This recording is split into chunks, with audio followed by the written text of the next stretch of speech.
ئێمە بۆ 90مین ڕۆژەکەی بەرەو زیاتریش ئەڕوا و وازێنانیش نییە وازهێنان نییە لەوەی بڵێ کە ئێمە تەواو کۆتایی پێنی بایکۆت ئێمە بایکۆت وازنیان تا مافی خۆمان بە تەواتی وەرنەگرین مافەکان یەکێکە لەوانی موسەبرین یعنی چی هەتاکەی یان بەس حکوومەتێک بەسی ساڵ ناتوانێت کارمەند و فەرمانبەرەکانی خۆی بەرەبەرەوەیتر چۆن حکوومەتێکە ئەوە یەک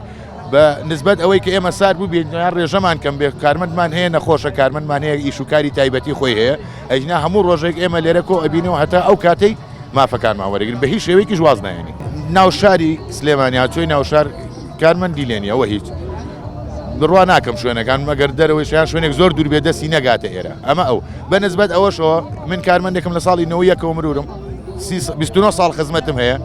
لە هەموو کوردستانە مستەفید نەبووم چەندەهای تریتیایە وەکو من وایە چەندەهای تریتیایە وەکو من وایە مستەفید نەوم سەر ڕای ئەوەی کە 6 مانگە موچەم نەدراوەتێ هەڵەسێ بە لێبڕینیشم ئەبێ مافی مناڵەکەم بات بۆ خۆم ناتازە خۆمان تەمەنمان ڕۆی بەڵام ماڵ و مناڵەکەم نەوەی دوای من چی بکات حکومت نازانم یعنی دیارە دەسەڵاتەکەی قۆڕق کردووە جنا بۆچی بێ باکە ئەڵێ خۆم لەسەر و هەموو شتێکۆم قەرار دەرەکە ڕاستە من لەژێر دیسپلینی سەربازیام بەهێمنانەش ئەلێرە وەستاوین هیچ خەڵەتێکمان نەکردووە بەڵام وەکو مافی خۆم هەتا سەری سقان داوایەکەم هەموو کار بەردەوام ئەبین و بە هیچ شێوەیەکی واز نایێنی